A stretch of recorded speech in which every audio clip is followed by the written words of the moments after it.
y soy profesor de la Universidad del País Vasco. En realidad tengo 40 minutos, ¿es mucho o es poco? Pero en realidad me gustaría hacerme entender, y eso no es fácil, así que pido vuestra ayuda. Me gustaría poder hablar con vosotros y pensar juntos. Yo en realidad voy a plantear sugerencias y en realidad voy a plantear una charla teórica. Yo solo voy a hablar de palabras, no voy a presentar grandes datos, pero todas esas palabras que están ahí puestas, si a alguien le interesa alguna en particular, desde luego sabré decir más, pero también le enseñaré dónde yo lo hice. Eso que está ahí puesto, yo lo hice. Y sabría hacerlo, y sabría pensarlo con otros. Bueno, hago una presentación, a ver si consigo ya. Me vas a tener que ayudar a pasar la diapositiva. Porque esto... Muy bien. Bueno, el tema es investigación educativa para responder a las necesidades básicas de aprendizaje de todos los ciudadanos durante toda la vida. Bueno, el tema es interesante, políticamente sugerente, publicitado por la UNESCO en 1990. Es Jontier, 1990. Para América Latina y Caribe ha habido varios congresos. ¿Por qué elijo este tema? Porque en realidad, aunque todos somos pequeños y pocos, está listo, pero no sé pasarlo.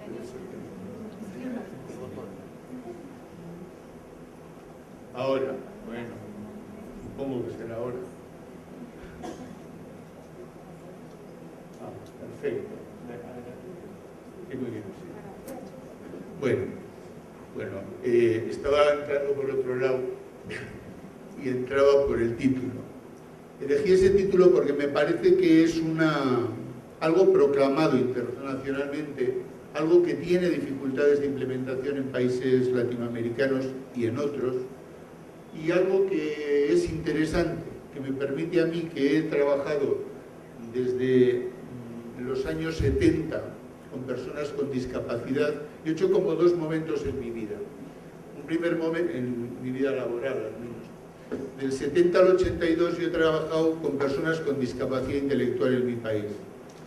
Nosotros en el 70 éramos muy pobres, así que nos pasaban las mismas cosas que les pasan a ustedes. No nos gusta recordarlo, pero así es. Yo he salido a pedir a la calle dinero, dando pena, para poder mantener servicios que de otra manera eran imposibles. Yo he oído a ponentes internacionales suecos decirnos que seguramente no les entenderíamos. Y claro que les entendíamos estupendamente, que no podíamos hacerlo, era la cuestión. Bueno, y por lo tanto yo he trabajado ahí 12 años. Y voy a presentar algunas de las cosas que yo he aprendido ahí. Y luego yo he trabajado 32 años en la universidad. Y también voy a presentar algunas cosas que he aprendido. Pienso que para aprender, aunque en Europa no se lleva, quizá aquí se lleve, hay que trabajar siendo exitoso en algún sitio un tiempo medio. Y si tú consigues ser exitoso en algún sitio, es posible que eso lo generalices a otros. En los currículos que ahora presentan compañeros para presentarse a plazas en la universidad, pues han estado en 17 sitios. Claro que tienen 17 años, entonces dices, ¿y cuánto rato habrán estado? Creo que así no se aprende nada. Bueno, yo voy a presentar entonces algunas de las cosas.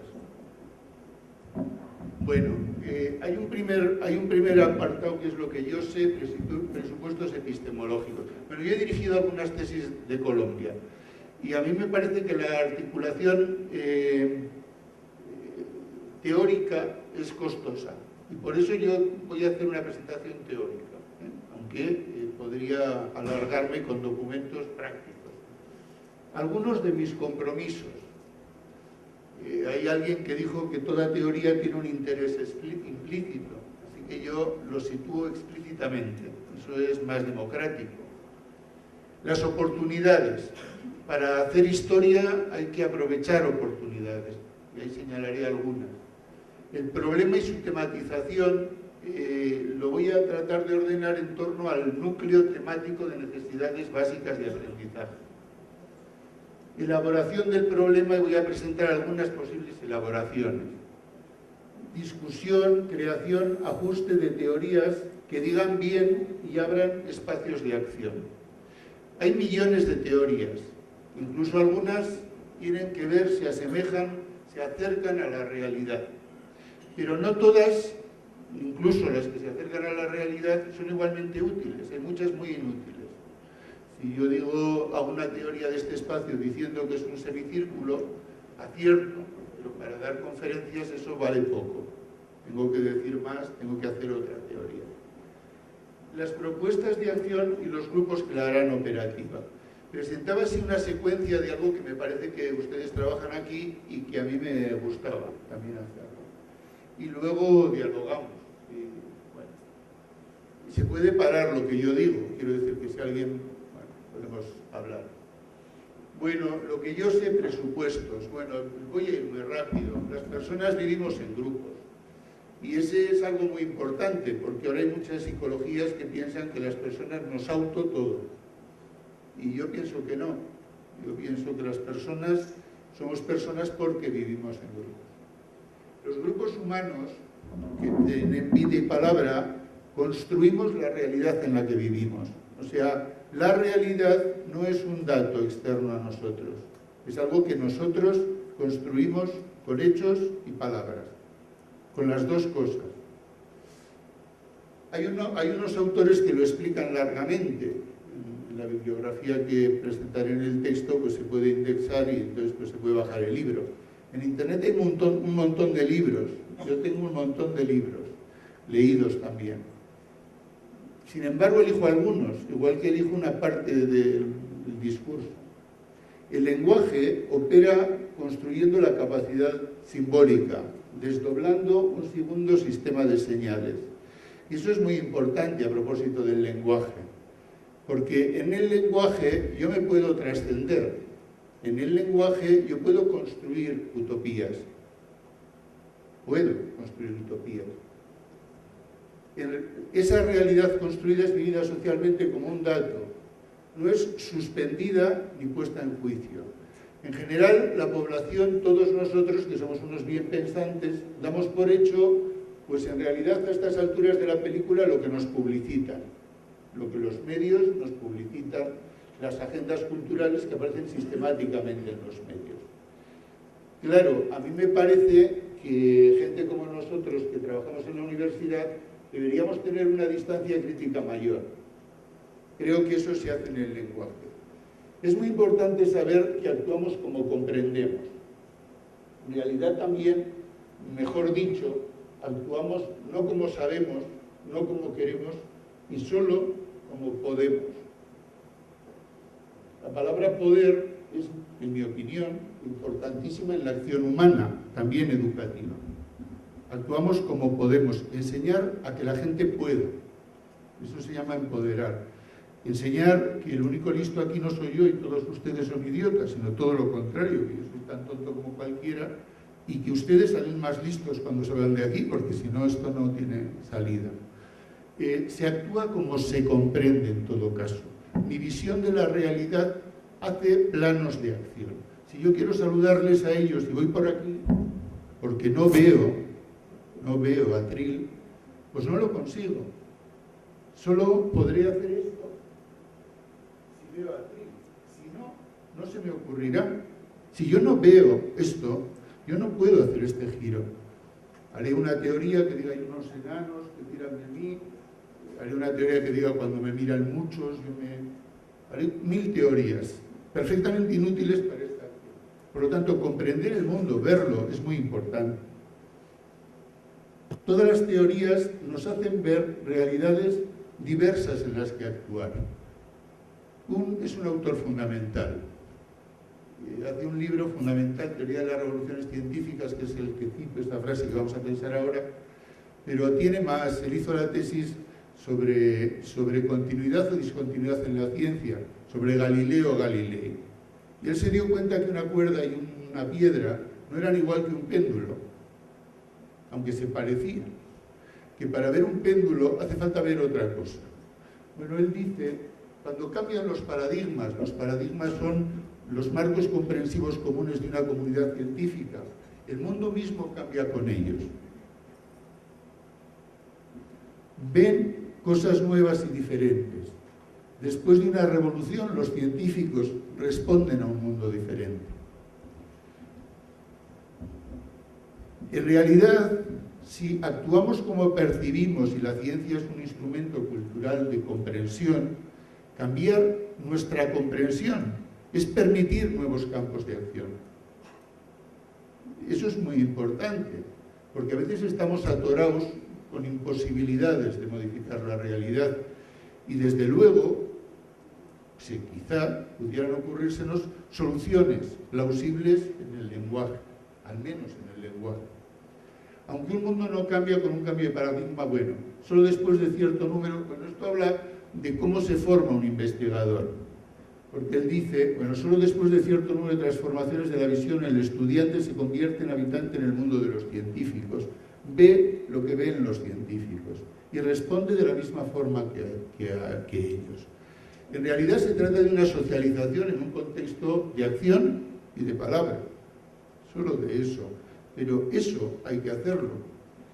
La ciencia solo es consenso de científicos. La ciencia en el siglo XXI no es realidad, no es verdad, no es nada de eso. Es que los que miramos una parcela del mundo vemos parecido si nos ponemos de acuerdo, si apalabramos la realidad en la que actuamos. Bueno, así que no hay que ser creyentes de casi nada, o al menos de pocas cosas. Desde luego la ciencia no es para creer, pienso yo. Bueno, hay otro elemento que a mí me ha interesado mucho desde hace mucho tiempo, que es comprender con qué gafas miro yo el mundo. Porque en castellano hay un refrán que dice, todo es según el color del cristal con que se mira. Así que yo supiera el cristal con el que miro, quizá pudiera saber en qué contexto, en qué mundo vivo, en qué contexto habito. Y desde luego me sería útil para fijar mi posición en el mundo. Hay cosas que yo no veo y por lo tanto jamás podré hacer. Hay cosas que necesito ver con otro. Si yo explico como yo veo, pues quizá me entienda mejor el otro. Por lo tanto, la reflexión desde mi punto de vista de cómo yo veo es muy importante. Eso lo inventó un hombre argentino que se llama Pichon Rivière. Yo he trabajado con eso con mis alumnos, antes de que se inventaran aquello de los planos cognitivos y todo aquello, de final de carrera, muchos años. Y ya no me cabían los ecos de mis alumnos. Yo decía, ¿alguien querrá hacer una tesis alguna vez con eso? Yo lo guardaba y lo tuve que tirar. Pero es muy importante como actividad propia.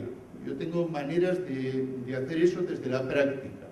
En realidad, fijando textualmente mi acción, yo puedo, y sistematizando eso en un proceso de tiempo medio, yo puedo describir cómo yo percibo, porque otro fija la realidad en que actúa de otra manera, por lo tanto debe percibir diferente. Es decir, yo puedo inducir mis gafas de acción de los lugares a los que llego a manipular. Dice, yo allí es que no veo, me pierdo, no sabría hacer nada. Bueno, el trabajo educativo, en mi opinión, tiene que ver con acompañar tramos de la vida de personas y grupos, de manera que ese acompañamiento las bien diga y la empodere. Hay un hombre que a mí me interesa mucho que se llama Nitya Sen. Es un economista, creo que es premio Nobel de Economía indio. Vive en Inglaterra y desde luego le han detenido varias veces en la frontera porque era indio. Entonces le decían que no era inglés y que, bueno, él lo cuenta. Es un hombre muy interesante desde la perspectiva de la economía ética, pero también muy interesante desde la perspectiva de construcción de espacios sociales democráticos, que quiere decir con alguna base material mínima, porque si no, bueno, acompañar haciendo nuevas prácticas que acompañan palabras nuevas. En México, yo era un doctor cuando fui aquella vez, hace muchos años, y entonces claro, todo lo tenía que hacer el doctor. Y yo pues no me gustaba. Era un congreso con casi 7.000 gentes que dicen ellos. Y entonces le pedí a un colega que me ayudara a leer las conclusiones, las tenía que leer yo, pues un colega del congreso que me ayudara. Y yo dije, bueno, yo me presento aquí como un imbécil. Eso en latín significa alguien que necesita apoyo, que necesita un báculo. Y yo tengo que tener una base en la realidad. Y este señor es el que va a leer las conclusiones porque es el que se va a quedar aquí. Porque los santos de fuera hacen muchos milagros, pero son los colegas de dentro los que hacen la transformación de la realidad. Bueno, hacer prácticas nuevas, con palabras nuevas, es bastante importante para hacer cambios también en la realidad. A veces modificando y creando instituciones que de hecho desafían la realidad. Dice, en esta institución no caben los cojos. Dice, pues ¿por qué no van a caber? Pues que vengan cojos. Dice, en esta institución es imposible, es de alta calidad, y entonces aquí suspendemos mucho. Y dice, bueno, y si sus alumnos saben mucho más y no han suspendido nunca. Yo he hecho 32 años en la universidad. En los 31 primeros no he suspendido nunca a nadie. Me han copiado y yo he dicho, va, no se ha presentado, no se ha presentado. No he suspendido. Y este año, por primera vez, he suspendido a casi a la mitad de un grupo. Y he suspendido porque le resultaba irrelevante lo que yo les proponía. No es que lo que yo les propusiera fuera muy interesante, es que me parecía tan básico tratar de entenderse con el vecino, tratar de hacer palabras que contesten lo que el otro dice, tratar de construir un discurso común en el que nos socialicemos y desde ahí podamos hacer significativos los aprendizajes. Bueno, yo digo cosas como muy rápidas, pero yo las tengo un poco pensadas, así que, por ejemplo, esta última frase para mí es muy importante, porque me parece que explica el proceso de aprendizaje en el que yo enseño. Yo enseño en grupos humanos donde, construyendo un espacio social en el que podamos hablar y reconocernos, construyamos un discurso colectivo que nos habla, porque el lenguaje lo hablamos, pero también nos habla. Bueno, y así hacer significativos los aprendizajes. Bueno, construir teorías que nos permitan adecuadamente, en función de nuestros proyectos, es tarea de equipos humanos estratégicos. Y para mí eso también es muy concreto, no es solo una frase. Ahí dice que hay que construir teorías. Que los humanos podemos y debemos construir teorías que nos permitan actuar educativamente. Hay teorías muy valiosas, pero que no permiten actuar educativamente. En función de proyectos. Y creo yo que ese grupo humano que actúa educativamente debe tener explícito un proyecto. El proyecto direcciona nuestra acción, el proyecto organiza la acción. Bueno, eso es tarea de equipos humanos estratégicos. Bueno, el otro día alguien dijo que, claro, que usar bases de datos es muy interesante. Y yo también lo pensé. Usar bases de datos masivas es muy interesante. Cuando yo era pequeño, pues teníamos 5 libros y no teníamos fotocopia, así que poníamos el libro en la mesa y ya pues lo copiábamos más o menos y entregábamos aquel trabajo. Ahora ya tienen libros, tienen fotocopias, y creo que sacan fotocopias desde donde se les cae de la estantería el libro. Si yo busco en una base de datos cualquiera, cualquier cosa, monaguillos negros en la Rusia soviética, seguro que hay 3 artículos que contestan a ese problema que yo tengo.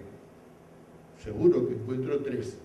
Y la base de datos tiene suficiente volumen de datos, por supuesto. Pero para mí el problema no es ese. Yo siempre encuentro lo que busco, sabiendo buscar. El problema es si eso representara una base de datos masiva. El ERIC, he puesto la del SIS porque es muy importante en discapacidad y es gratuita. He puesto una revista también. Bueno, si yo quisiera, igual que antes que me leía el libro, aprender de una base de datos masiva, ¿cómo lo haría?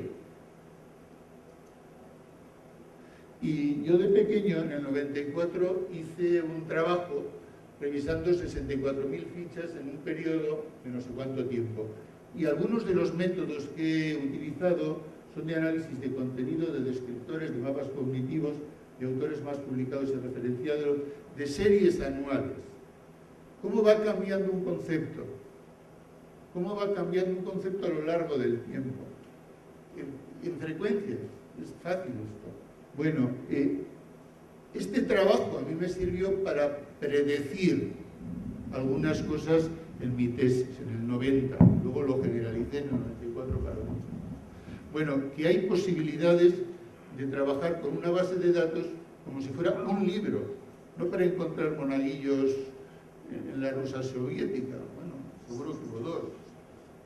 No para eso, no para encontrar lo que yo ya sé, sino para aprender cosas que no sé.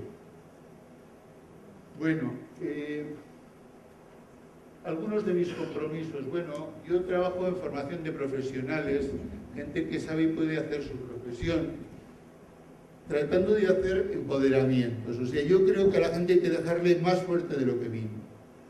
Alumnos, equipos comprometidos con proyectos explícitos. Yo acompaño a gente que tiene proyectos explícitos y que me piden su ayuda, si no yo no doy ayuda, yo no me prodigo porque cada uno vive como puede, no soy yo. Hago formación a pedido. Los docentes solemos ponernos así una carpeta y entonces pues ya seguimos hablando. Pero claro, ¿y si no quieren esto? ¿Y si quieren otra cosa? Hacer formación a pedido es interesante, sobre todo en proyectos emergentes, porque aparecen cuestiones del que acompaña como docente muy relevantes. Por ejemplo, el ser testigo de los cambios. Eso, cuando se están produciendo cambios, es muy relevante. Yo tengo una universidad, yo trabajo en una universidad pequeña. Vosotros sois una universidad grande y queréis ser más grande y más internacional. Está bien. Yo no. Yo trabajo en una universidad pequeña, que es está en el ranking mundial antes de las 100, o sea, por debajo del número 100 de las universidades del mundo. Pero yo tengo una responsabilidad que es la mía. Yo no puedo con todo. Y la mía es poder cambiar mi entorno, poder tener compromisos con mi entorno. Yo tengo esa responsabilidad. La mejora de la educación para todos en mi país. Yo he hecho en ese tiempo formación de equipos para el trabajo gubernamental de la reforma educativa. Las Richegunes son equipos sectoriales de educación primaria. El proyecto educativo de centro y el proyecto curricular de centro son dos proyectos institucionales explícitos. Si yo no tengo que obedecer al ministerio y yo tengo que responder a las necesidades contextuales, yo tendría que ajustar, construir en equipo el proyecto. Bueno, pues eso hemos hecho. La escuela para todos los niños de Euskadi. 20 minutos, qué bien. Pues gracias. Voy muy rápido. Bueno, pues también.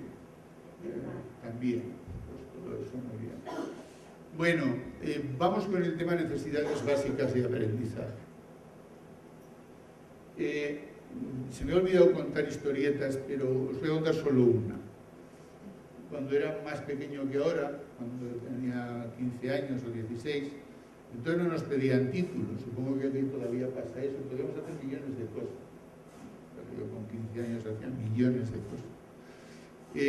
Y una de las cosas que hacía era, me vinculé a un grupo de tiempo libre con personas con discapacidad. Yo no tenía ni idea de lo que era eso. A mí me dijeron que íbamos a trabajar en un chalet antiguo que era del obispado y me iban a regalar una cerveza. Una Coca-Cola, perdón, cada tarde que yo fuera allí, Coca-Cola asegurada. Bueno, y la primera imagen mental que tuve fue algo así como un vampiro bajando por una escalera de caracol, que era una persona con discapacidad, por supuesto, y yo pues era un pobre que estaba así, iba a morder, vamos, estaba claro, estaba con mi Coca-Cola, y era la primera imagen mental que tuve. Mi padre, por supuesto, me dijo, eso no quiere nadie. Y mi padre era buena persona, era un bien pensante. Y luego he pensado muchas veces por qué es eso, todo el tema de prejuicios, actitudes, bueno. Pero en ese contexto, hubo una película americana que se tituló Alguien voló en el nido del cuco. No sé si aquí llego con ese título. un paréntesis muy breve. La película Patch Adams, que se llama así en castellano, creo que quiere explicar el cambio institucional de las instituciones psiquiátricas desde esa primera película hasta esa otra. Como la gente, institucionalmente no ha cambiado mucho, parece, pero sí ha cambiado mucho la posibilidad de elección autónoma de las personas. Bueno, y en ese contexto yo estuve un año en el que yo no fui monitor. Yo no sé si fui subnormal, pero desde luego monitor yo no era. Yo quería saber cómo eran las relaciones, porque para mí las relaciones es lo que moviliza los cambios en las personas, cómo eran las relaciones, entre comillas, normal y deficiente, si el normal no iba subido a caballo, si el normal no era su educador. O sea, si el normal era pues alguien como yo, que no tiene por qué dirigir, ni ordenar, ni nada. Y me pasaron cosas muy raras, muy sorprendentes. Y quizá lo más sorprendente que me pasó allí es que encontré un amigo. Y yo no lo propicié, yo no lo esperaba. Y me parece un buen aprendizaje. Yo tengo un poco de compromiso con alguna de esa gente. Bueno, las oportunidades. Yo he conocido, por decir solo palabras, desde cuando les llamábamos subnormales, hasta cuando les decíamos discapacitados, hasta cuando decíamos personas con discapacidad, hasta cuando les decíamos persona, niño con necesidades educativas especiales. Y yo sé que la palabra condiciona la acción, lo sé seguro, y permite solo unos campos de acción. Bueno, cuando apareció el concepto de necesidades básicas de aprendizaje, yo digo, me subo. Nosotros tuvimos un cambio social, entramos en la Unión Europea, tuvimos un rápido crecimiento económico, se establecieron redes de servicios y los hechos en el sistema educativo nuestro cambiaron. Cambió la realidad. Ya no había centros segregados, había otra cosa. La UNESCO en el 90 saca ese concepto, que es responder. Responder es muy importante. Si yo tengo derecho, alguien tiene obligación. En Europa, en los años 40, se hablaba de estados de bienestar. Y por ahí, en los países nórdicos, decían, los estados sirven si sirven. Y si no, ¿para qué sirven? O sea, si dan servicios. Así que responder es un derecho. Además dice educación para todos. En castellano hay un refrán, os lo cuento ahora muy rápido y luego un poco más detallado. Lo que no es para todos no es para bobos. O sea, no llego. Los de Otro Mundo es Posible han pensado igual, con el salario básico universal. Lo que no es para todos. Tenemos distintos calibres, ¿no? Dice, le vamos a dar de comer. Dice, es muy pobre. Dice, va, pues dale una patada y ya se va comido. Claro, no, eso para mí no. Para todos, muy importante. Y durante toda la vida, y eso es muy nuevo. Educación durante toda la vida. Es una novedad política, democrática, de impulso universal. Y yo me quiero subir a ese rollo. Y científico, hacer congruentes discursos y prácticas en la nueva situación. Hay un cambio teórico. Y nosotros tendremos alguna responsabilidad en ese cambio de palabras. Y yo creo que sí. Bueno,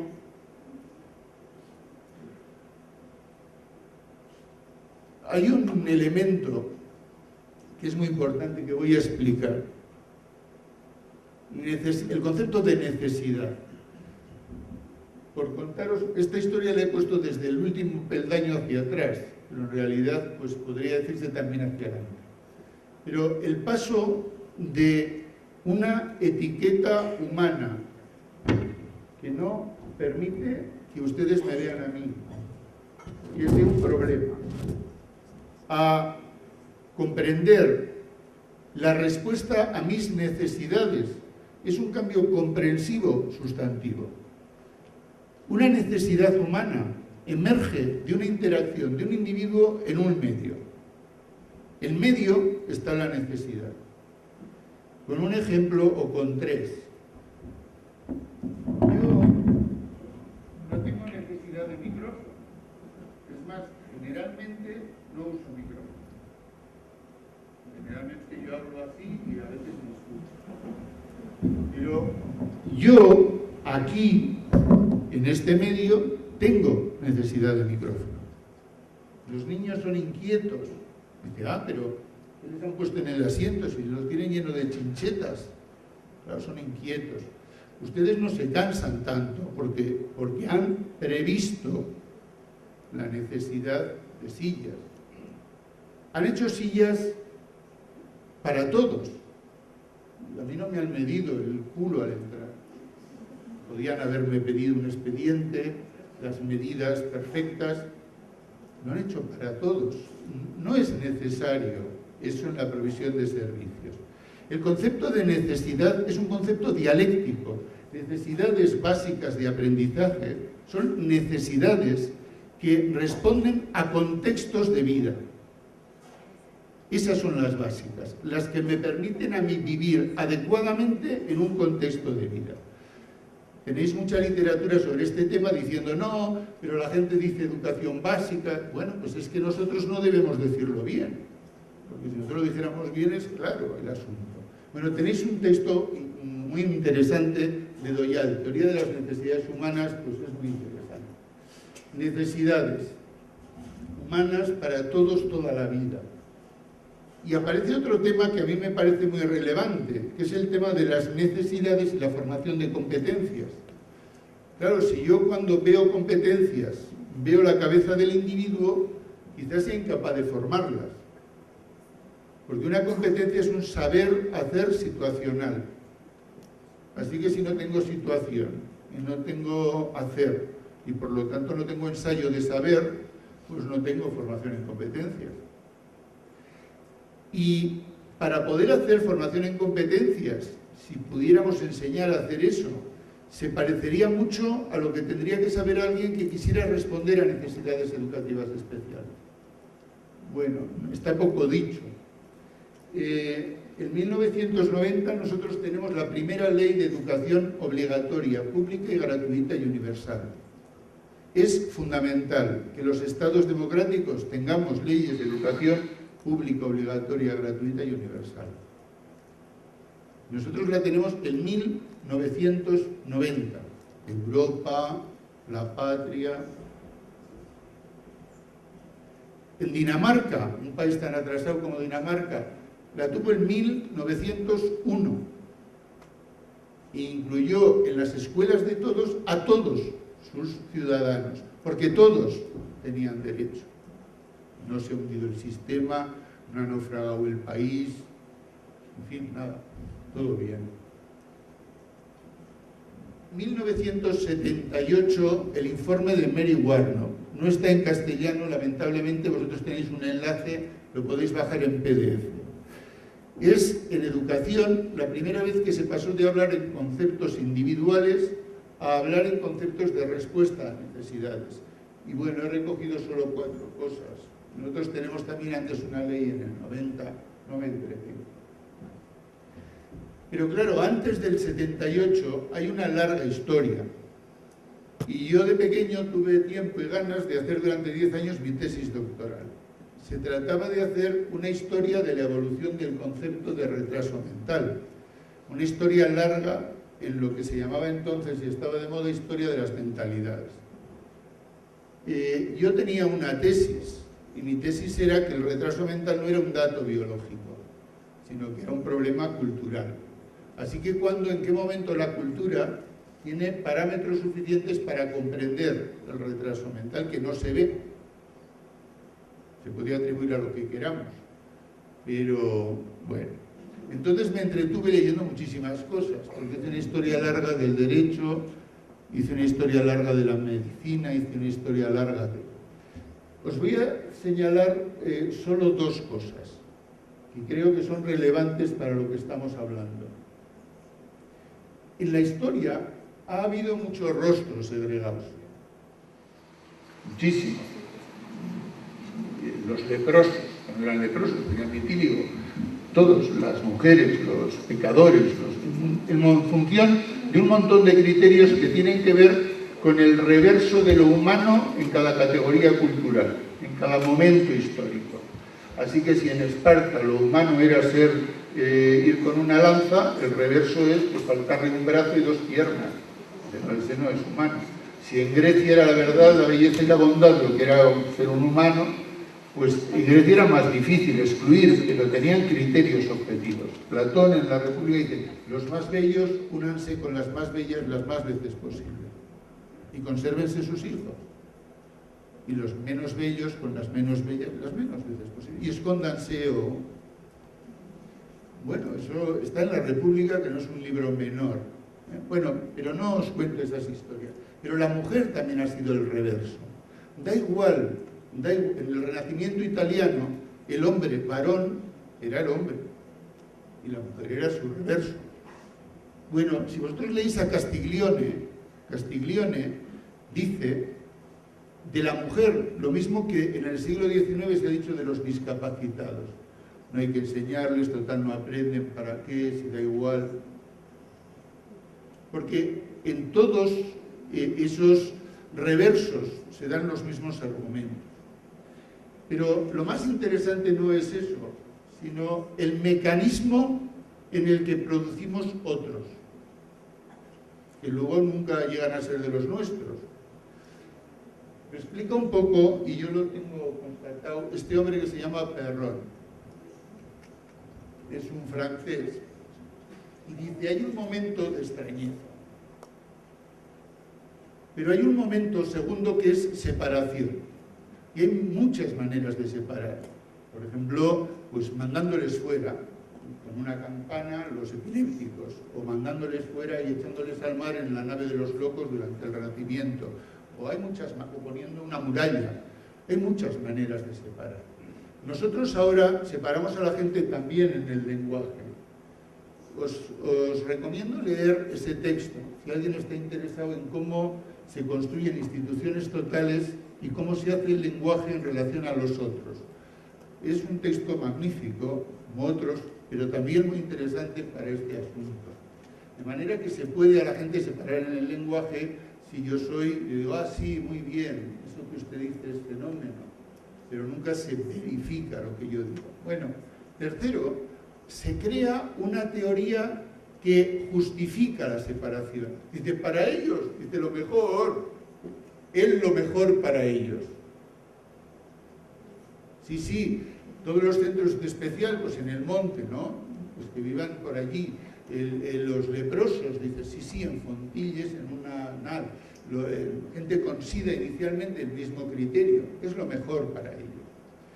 Y el cuarto momento, en ese momento además se crea la etiqueta, se pone un nombre a un colectivo por antes perdido. Lo dice Binet muy bien eso, pero bueno. Y en el cuarto momento se crea una teoría que cierra el círculo porque justifica nuestra práctica como la mejor. Así que si yo enseño desde el círculo cerrado, ¿qué transformación podré hacer? Bueno, me parece interesante el mecanismo, porque a la contra, y si hubiera mecanismos que permitieran la inclusión, si todo el mundo pudiera caber aquí, porque cabe, porque está cabiendo, porque hay muchas pensando en él, porque no le hemos pedido nada especialmente, porque le dirigimos la palabra como a cualquiera. En algunos sitios hemos aprendido a hacer otros excluyéndolos de la palabra. Hay un texto que es interesante, también confluye con Freire. Bueno, a todo grupo social sobre el que se quiere ejercer violencia se le añade como una coletilla el calificativo niño. Y dice a pie de página, niño es aquel, viene del latín infans, es el que no tiene lenguaje, el que no tiene nada que decir, el que le excluimos de la palabra. Bueno, Voy muy rápido. Elaboración del problema. ¿Cómo elaborar un problema? Bueno, he tratado de unir el problema de la discapacidad, el problema de la subnormalidad, con la respuesta en el tramo educativo de necesidades básicas de aprendizaje. El método, hay posibilidades de diseñando maneras de volver la dignidad. O sea, el investigador, investigando, puede modificar la realidad. Acabo volando. Puede modificar la realidad. No, no puede. Claro, si yo voy así, es que esto es muy difícil. Esto es muy difícil. Bueno, pero yo puedo diseñar cambios en la realidad. Y puedo diseñar cambios en la realidad que tengan en cuenta la dignidad del otro hasta que él me deje.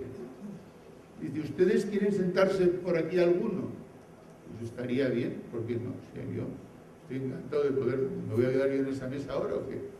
Me meto gente ahí en esa mesa. Y eso se me puede ocurrir en el acto. Si alguien se sube, alguien no se sube, no pasa nada. Pero todos han visto que alguien pasó de allí a aquí y no pasa nada.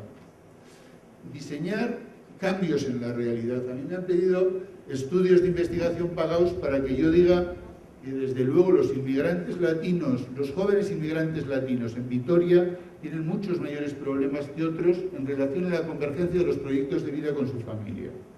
Bueno, y yo no quería decir eso. Yo sabía que querían pagarme a mí una investigación para que yo dijera eso, para poner un equipo de educadores, en fin. Y yo digo, hombre, yo no diré eso. Yo seguramente, si puedo, no diré eso. Yo les avisé. Yo hago investigaciones, algunas, con alumnos. Me ayudan y ellos ganan un dinero. A mí me pagan un sueldo decente por ahora. Bueno, total, que claro, ¿y cómo lo hacemos? Porque claro, si yo pongo a una madre y a un hijo adolescentes confrontando sus proyectos de vida, hay problemas. Si yo digo que tenemos problemas en casa, y entonces se nos ocurre un dispositivo. Dice, muy bien, los adolescentes vienen con un amigo y las madres con otro amigo. No les decimos que tengan que ser inmigrantes o no. También vemos el grado de... Y en realidad convergen los discursos, hacen discursos como todo el mundo, y si son más pobres, pues más angustiados, y si son menos pobres, pues mejor, etc. Por lo tanto, en la manera de acceder a la realidad puede haber, tomando partido inicialmente, transformarse la realidad. Yo dejo de dirigir tesis porque iban a concluir lo obvio. Dice, vamos a hacer una tesis sobre integración de los niños en no sé qué, dice fatal, si ya sabemos el resultado, pero es que no quiero decirlo en un papel eso.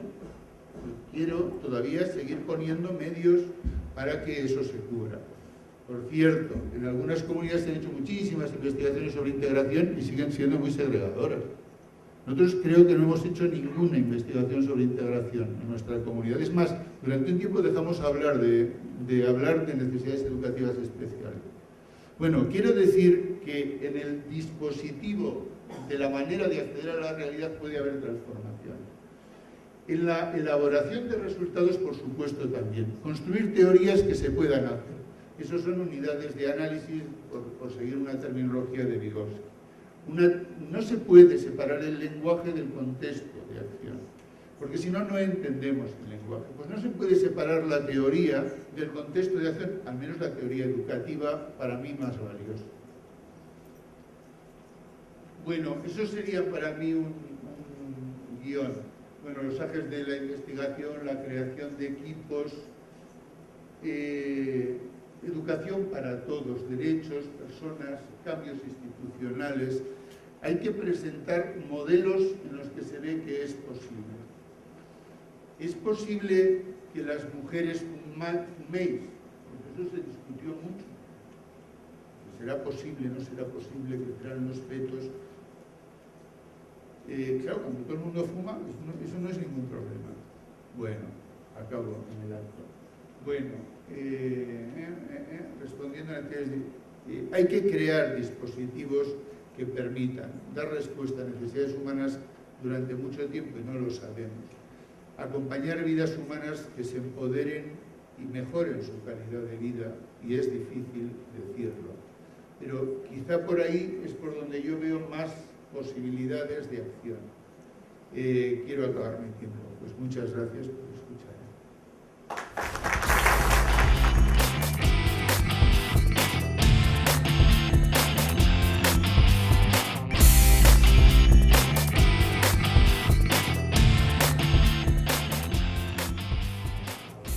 Ginette Gómez, de maestría.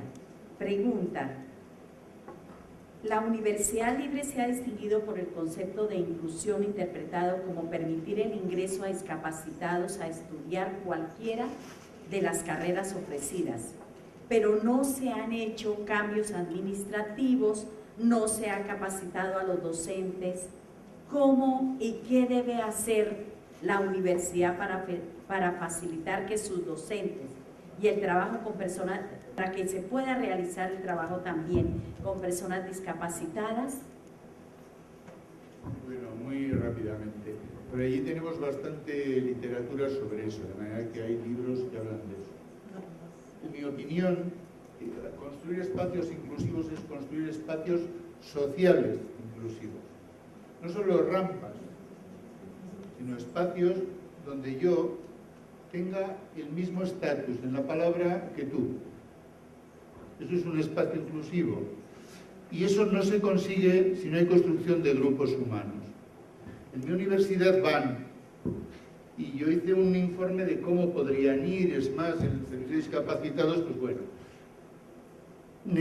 propuse, a ver qué os parece, hacer en las matrículas un espacio donde ponga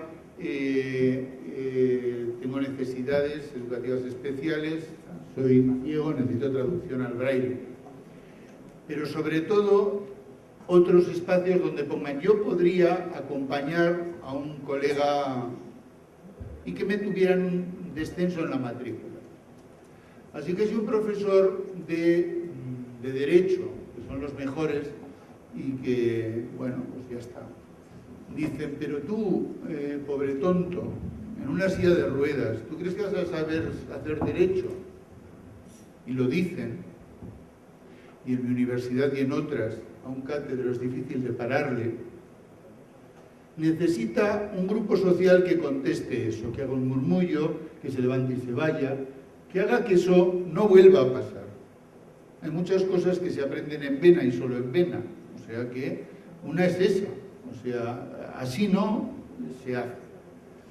No sabremos cómo ayudarle mucho, desde luego le ayudamos más si está con nosotros, pero no es suficiente estar con nosotros.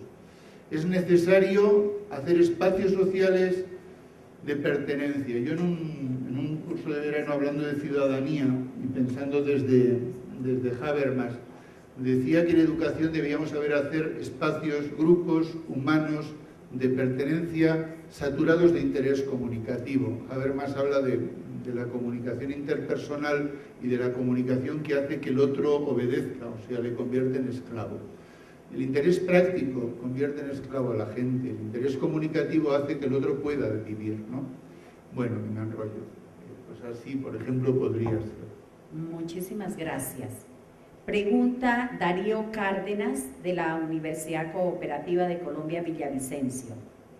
¿Tiene que ver el retraso mental con estar aferrado al pasado, como le ocurre a tantos dirigentes políticos, para no adaptarse al cambio del mundo moderno? Bueno, ese hombre se ve que es un no sé quién es, pero le quiero felicitar.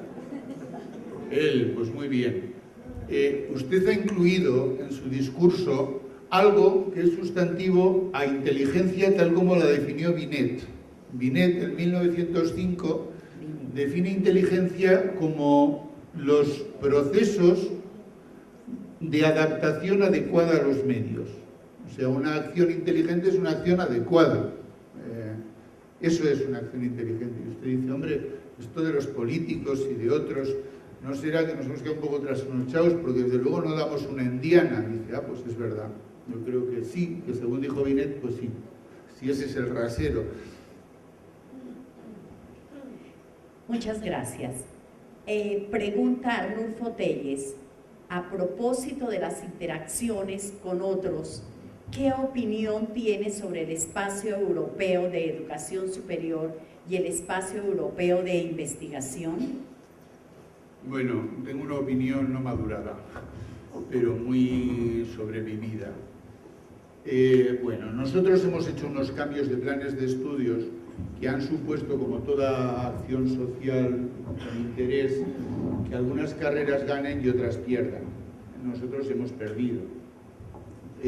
Segunda cosa, hemos hecho unos planes europeos que en pocos países europeos los han hecho. En Francia no han movido una pieza y en otros países tampoco.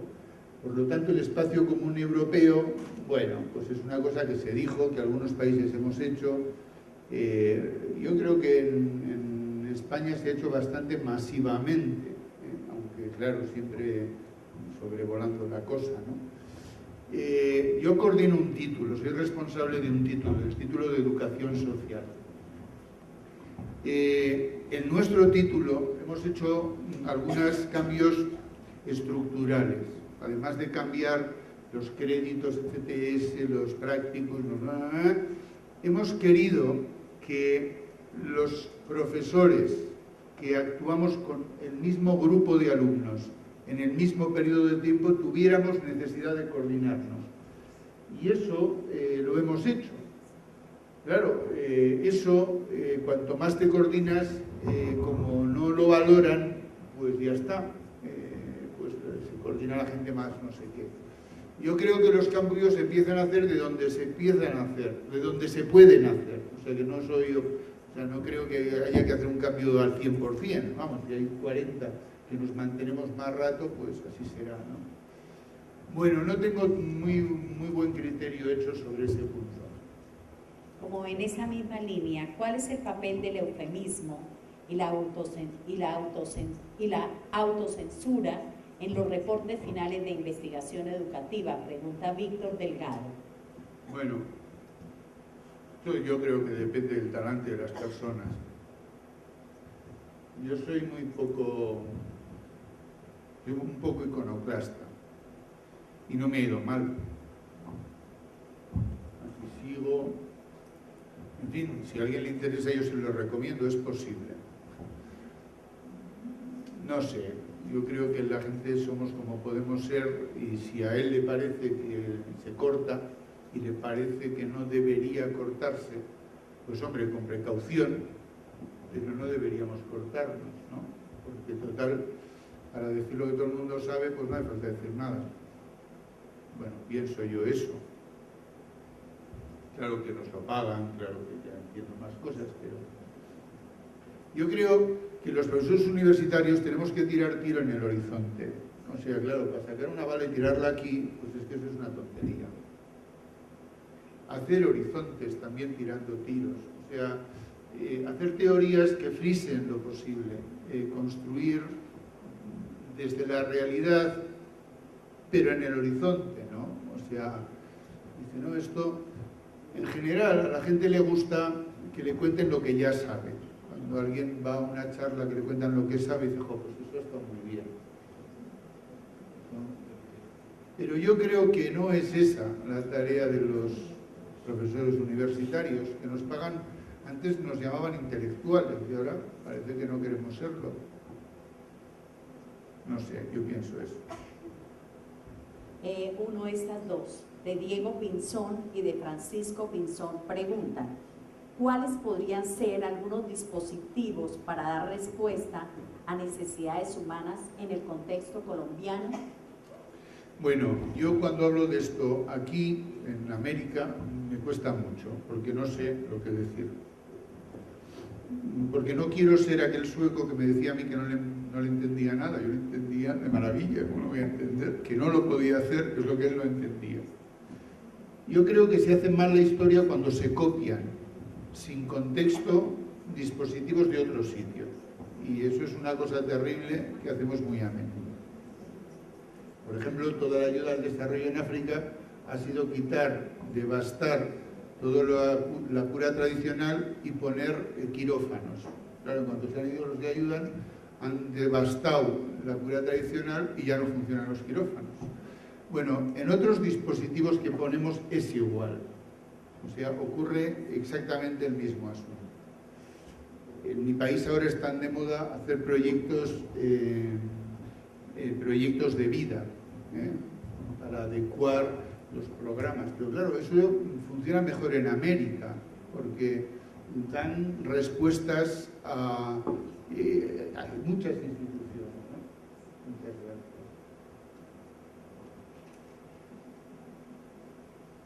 Bueno, usted no se quiere sentar aquí. Es que ellos tampoco. Bueno. Te podemos hacer la última pregunta. Sí. José Apuleyo Torres pregunta, tenemos falencias en el sistema educativo y en Colombia y deseamos fortalecer las necesidades básicas de aprendizaje. ¿Será que la eficiencia es del aprendiz o del docente? ¿O el contexto es inadecuado para el aprendizaje? ¿O es el modelo educativo que nos imponen los grupos dominantes? ¿O son las 3 o son las 4? ¿Cómo es ahí? Bueno, cuánta categorización. Sí, nos conocemos. Apul y yo ya hemos estado unas horas juntos, también ahora en Colombia. Bueno, no acabé la primera parte y la uno con la segunda. A mí me parece que construir sistemas sociales obligatorios, públicos y universales es fundamental. Construir sistemas educativos universales, públicos, obligatorios y gratuitos es fundamental. Claro, es también un buen consejo, ya lo sé, pero si yo tuviera que decir solo una cosa, diría esa. Todo lo demás también.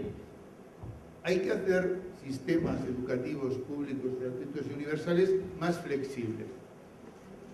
El sistema educativo público obligatorio es obligatorio, o sea, es para todos los ciudadanos.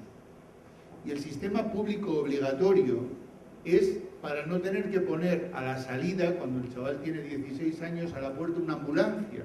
O sea, no es para que le den el Nobel de nada, es para que pueda vivir sobre sus dos patitas el resto de la vida, interpretando de manera elemental, razonable, elementos culturales básicos de su entorno. Tienen que saber leer. Y hacemos muy mal los profesionales, y a veces pensamos que lo hacemos muy bien, cuando además de no ayudar a la gente, la suspendemos. Además de no ayudarla, dice, pues este que se joda. Eso es terrible, eso es una cosa impropia de los humanos, lo hacemos muy mal. Pasa que como nos han dicho que el que más pega pues manda más y es más listo, pues es horrible, eso no es verdad.